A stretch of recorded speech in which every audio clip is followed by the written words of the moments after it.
Yo, what's going on, guys? Tom for two here, or Chessman on Lost Ark. Today, I want to do a video talking about the most recent content that's been released. Sort of the Act 4 and the Kazeros raid. I know I haven't had a chance to talk about our Prog experience. Um, just my general thoughts about the raids and how I felt about how maybe they could have improved it. So if you guys don't want to hear me yap about it, feel free to click off.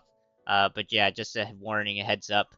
I'll be yapping a little bit in this one. So hopefully you guys enjoyed the video though. If you stick around, be sure to subscribe if you're new, all that good stuff. And let's just get right into it. So we are about 5 weeks into the Kazuras being released. I pull off the 6-7 joke, but I won't do that for this video. But yeah, we are in the last week of the Frontier nerfs, I believe. So we've had a little bit of time. We've had about 4 to 5 weeks to collect like the cores and kind of fill out art grid and all that stuff. But let's talk about the actual raids. The double release of the raids, Act 4 and Kazeros. Personally, I think it's a little too much content all at once. I don't understand why they couldn't release Act 4 just a couple months earlier and then Kazeros a little bit later. Act 4, personally, was a decently fun fight. Gate 1 with Echidna just kind of felt like kind of Thamine Gate 1, which I didn't like a whole lot. I mean, there are two pretty much big mechs. The one at like 250 bars or whatever, the matching Simon Says, and then the breaking the shield mech. But other than that, it's a pretty easy fight. Act 4, Gate 2, though, I think was a pretty fun fight. As long as you know what you're doing, and that's where most of the jails happen. But I think people would have preferred to get ahead of the new vertical systems and art grid and kind of play around with that before Kazeros came out. Now, if they wanted to, they could have released Kazeros and disabled art grid if you wanted the full experience, and then after the full Frontier nerfs kick in, or after the first couple weeks, you'd enable the art grid or something like that. But I think going into Kazeros this way, until you at least clear Gate 1 or something, I'm not sure how they would implement it. But I feel like as the final boss of the game right now, you want to make it an experience, right? Not a pure endurance test, and we'll talk about that in a bit. But yeah, as I said, Gate 1 definitely had its moments, but there's just a lot of annoying patterns that had the same vibe as Thamine Gate 1. I liked Gate 2, but there's a lot of moments where it required a full party to be alive. But at least before the Frontier nerfs kicked in, I think some of the parties, especially if you find like some juiced players, right, you could kind of kill it before you get to the Sandstorm phase. What I didn't like was like kind of the different camera angles. The Guardian timings, they are a little bit annoying, right? Final phase, there's so many times where you reach there, but you don't have enough people alive. Frontier nerfs definitely helped with that. And my final thoughts on Act 4 hard mode, at least, is you should at least have a guaranteed relic core drop. I don't understand why they are even bothering with the epic cores. At least give us like legendaries, because the epic cores are absolutely useless, and they should be giving us at least a guaranteed relic core drop, because we're already spending a lot of time in the raids and stuff. Why do we have to play around with this stupid RNG stuff, right? If that's how they want it, then it's just it's just gonna be even more of a grind. And with your dwindling player base, I don't understand why we're doing this to ourselves. So that's my thoughts on Act 4 in general. But yeah, let's pivot over to Kazeros now. And I don't remember what gameplay I'll be showing in the background, but yeah, I'll be showcasing some Act 4 gameplay and some Kazeros gameplay in the background. But yeah, let's talk about Kazeros Gate 1. Kazeros, honestly, I like the fight. It's similar to Thamine Gate 3, where if you know the normal patterns, it's pretty easy fight. But again, progging, you gotta really learn the normal patterns. I think the DPS check is fine. I think 700 bar mech is a bit... I'm on the fence on it, because certain classes struggle a lot. And in Party Finder, you kind of need a comp to pass it. Now, I've had the fortunate experience where I pretty much just played strictly with my static. We could coordinate and everything, which is great.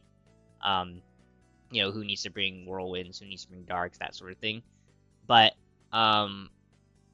yeah, I feel like if you're pugging, you really need to find a comp that A, has enough stagger, and B, you get those right 8 people who can actually do the fight, right? So there's 2 layers to it. Um, for the 3 phases in the fight, I think it takes quite a bit of time, especially if you need to keep wiping to learn each phase, especially off Prog. Now, between hard mode and normal mode, because I did both, I feel like normal mode is a cakewalk for reclears, which is good for homework grades. But again, it's not really the best way to retain your player base, in my opinion, right? Because if you make it too easy, you're just kind of mindlessly going through it, and the only reason why you'd be playing is for the cores. But if the core drops are so garbage in normal mode, then why even bother playing it unless you really need the gold, right? Um, but yeah, for reclears, for normal mode, it's a cakewalk. I guess for casual players, it's pretty good, so I could understand that. You don't have to commit, a whole lot of time in normal mode, I don't think. But, yeah, overall, I think Gate 1, hard mode, it's in a good spot. I think it's definitely fun. I think even with the full Frontier nerfs right now, you still need, like, you could lose 1 or 2 people and still clear it, especially if the rest of the people know what you're doing. And I remember them saying at Loa on that they tried to decrease the importance of the support in the raid and clearing it, but you know what? You really need a support to be alive and like everything. Otherwise, your DPS are just pretty much gonna be dead within the next like 1 to 2 minutes. So that's my thoughts on Gate 1. Now let's talk about Gate 2. Now Gate 2 is going to be a handful. Um, reason being, is let's just talk about just progging, right? I think we cleared the beginning of week 2. Was honestly ready to clear in week 1, but the fact that there's no checkpoint between phases is just a big L when it comes to homework.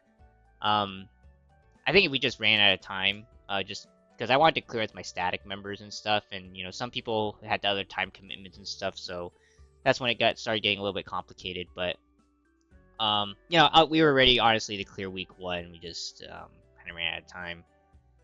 But yeah, the biggest time waster was the fact that you'd play all the way through phase 1, there'd be no checkpoint for gate 2, and then when you want to learn 2-2 and 2-3. You gotta play through a 15-minute slugfest in phase 1 before you can even get to 2-2, and sometimes you'd wipe like 1 or 2 minutes after reaching 2-2, so that's just a big waste of time. I think it was definitely a fight of endurance, because I think in every VOD I've done, right, of the full like raid and beating the boss, right, you gotta play a full 30 minutes error-free, and it's almost impossible unless you're absolutely cracked, right? Unless you absolutely wail out and you're not seeing any normal patterns. I think we just played a hard mode Kazeros yesterday, and we cleared, and we had an absolutely cracked party where I think we reached desert phase with like 80 bars left, right? And that's with full frontier nerfs, and we've had people have time to get used to the raid at that point, but like off Prog, man, you're playing through like at least 2 iterations of the guard pattern in the desert. So that's the first thing. And then I think the DPS check for free to play is just way too hard. I think there's some static members, as I mentioned, who can do the time or just not enough DPS. When we had to make the call to wait until some nerfs kick in, right, for some of those free to play players, right? As for the pug experience, for my own personal like experience, rotating pugs, not really it. I definitely prefer to play with just a set group of players, and your pugs, they're all coming in at different skill levels and all that stuff, and it can get pretty irritating. I'm not sure if the fight this Gate 2 should be a fight that's every other week with cracked rewards. I think it's pretty pointless if we're getting dropped legendary relic cores, right? And you've slugged fest through 30 minutes and you barely get anything useful, right? Like the rewards need to be cracked out for it to be worth it, right? If you're committing that much time, and 30 minutes just if you just go through it one time, right? That's not even considering any wiping. Stagger is actually pretty rough in 2-2 and 2-3. I mean, some classes excel over it in others, and for me personally, I'm gatekeeping some classes. We had terrible experiences with Soul Eaters, Pug Soul Eaters, and so you just need good stagger all around, and you know, Gun Lancers you're gonna really need, etc. And unfortunately, we don't have like a Gun Lancer that could like at least that could play hard mode yet, right? At least within my static. So, yeah, pretty much dying in 2-1 most likely meant a reset because we lacked like DPS. I'm not sure how much Arc Grid is gonna help with the homework, but at least 5 weeks in, I'm still noticing that DPS are having a little bit of trouble, right? If everyone's at eye level, even like 5 to 10 like eye level above the minimum, the DPS is still lacking. It requires everyone to still be alive until the very end, right? I feel like homework grades, you can lose 1 or 2 people and still be okay. I think the 900 bar push off the 2-1 phase is stupid. Otherwise, you have to fade, you know, otherwise you're pretty much resetting. I think that's poor design choice. I think there's so many patterns that also require supports to be good. And if your support is garbage, then it's not a good experience for your DPS, right? I think there's some mechs in 2-1 that are just god-awful. Like the 900 Puddles mech. Imagine making it all the way to 2-2 and some idiot can't hit the guard and people fall off, right? For example, for hard mode, it's just really bad to die there when, you know, you probably want to use your revive for 2-2. Right? You make it to desert phase, someone that misses their guard, and then you're pretty much reading. That's 15 minutes lost. But yeah, overall, there's just a lot of mechs that are janky, like the break part, for the 2 sides, and like Walnut. There's just so many spots where if you're not locked in, it's really risky, right? And that's even for homework right now. Let's talk about 2-2. So we kind of cleared out, 2-1 in the overall experience. Now in 2-2, as I mentioned, imagine fighting all the way just to make it to 2-2, just a wipe in 1 minute, right? The fact that it requires almost perfect play is rough. I think there were some polls where we rotated darks the entire time and had to bring whirlwinds for the sacrifice mech in 2-3, and we'll talk about 2-3 in a little bit, but I think there's just some time constraints with the DPS checks. Now, that was like early on in the Prog. I think in the homework, the DPS is a little bit better in 2-2, especially if I think the biggest gatekeeper is just if people know the patterns for 2-2 and 2-3. If you don't, you pretty much just need to replace those players. How I feel as a support in 2-2, you're way too important, right? I thought there was going to be a shift, as I said, to having a less reliance on a support. And the worst part is like there's so many patterns that will screw over your DPS, and your DPS do need to like know the fight, and you can't just shield them all the time, right? Like there's moments, and I have like level 8s and a couple 9s right on my paladin, and there's just some moments where the patterns are just coming at the DPS so fast where if they're overlapping, certain patterns are overlapping, there's no counterplay, right? I think the worst part, and that kind of leads into like the worst part of this fight, which is it does feel RNG dependent on which patterns you get for a DPS to really dump their skills, right?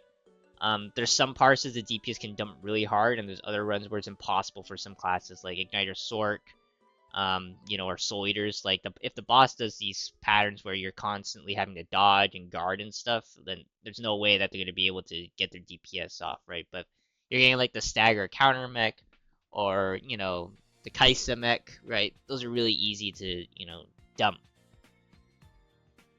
But yeah, I know there's some classes that are really useful and helpful for passing certain phases, like we're watching right now, the 300 bar mech in a VOD. Like there's just certain classes that just make the whole run easier, and I'm starting to, when we were starting to do this as homework, You know, if we need a pug, I'm definitely gatekeeping based off of, you know, classes now. Like, which classes are going to be providing a little bit more stagger, or which ones are going to be providing a little bit more utility, right? So that's the first part. And heading into 2-3 now, let's just talk a little bit about 2-3. I feel like the final phase is mostly just issues with sacrifice mech. I know there's a few new like normal patterns in there, but it's like, what do parties do without certain card sets or gun lancer, right? Because I don't have enough cards for like Earth set, which gives you a little bit more stagger. What happens if you don't have a gun lancer, right? It's like we're needing to bring extra whirlwinds, all that sort of stuff, just to make sure we pass that one specific mech. And that's not even talking about, you know, the extra patterns that, you know, if you know, especially off Prog, learning them and wiping over and over again, right, until you figure it out. I think the Frontier nerfs, if they haven't done already, and I don't actually know if they actually nerfed the stagger requirements for like sacrifice and some of these other different mechs. It doesn't feel like it's been nerfed, but you know, at least right now, it pretty much requires everyone for sacrifice mech specifically to know the specific pattern for it, like pizza, guard, pizza, then co-op counter, right? So it requires everyone to like know the sequence, and make sure they like dodge first, right? Because I think every poll I've had, we are really stretching how well the, you know, how far the sacrifice mech goes. Like the boss will literally be on top of the person who's in the sacrifice, right? And like we're thinking that we're not even making it, right? We think we just ran out of time. So yeah, overall, I think the time commitment for the rewards you get is pretty garbage overall. Don't make me play this just to get legendary cores. I want my, you know, relic cores. I want, you know, at least, yeah, minimum like relic cores. And make it worth it, because this is supposed to be a long ass fight. If you're gonna make it a long ass fight, then at least, you know, give us a reason to go through it, right? Otherwise, I'm pretty sure most people are just playing normal mode until full nerfs kick in, and even then, yeah, normal mode, you're not even getting, you know, your bang for your buck unless you really speed run the first phase, right? So, yeah, that's all I really want to like mention about, you know, Act 4 and Kazeros as a whole. I think I touched on a lot of points. I don't want to yap much longer. I know there's a big roadmap video that's going to come out today as I'm recording this. I should have pumped this video out earlier, but, you know, with holiday break and everything, it's been a little bit busy. But yeah, right now they're going to announce the roadmap. We'll see what direction the game is going to take, and maybe I'll do a different video talking about the direction of the game, because I think right now I really only want to play, you know, raids where they're kind of required now just to fill out the next vertical systems, and I really don't want to do any homework raids in terms of like the lower tier raids. Yeah, so pretty much I'm just running Kazeros in Act 4 just to try to fill out my cores, but again, it's kind of useless and pointless if you're just doing normal mode right now. So that's just how I feel. Like, I am a little bit sick of the same repetitive cycle that the game's kind of been going through. So yeah, hopefully you guys enjoyed the video listening to me yap. Let me know what you guys think about the double raid release, the kind of the raid for you. What sort of experience was it for you guys? I'm curious to see what other people actually think, and we'll see what happens in the future, and we'll see what happens with reclears on this. So hope you guys enjoyed again, and I'll see you guys in the next one. Peace.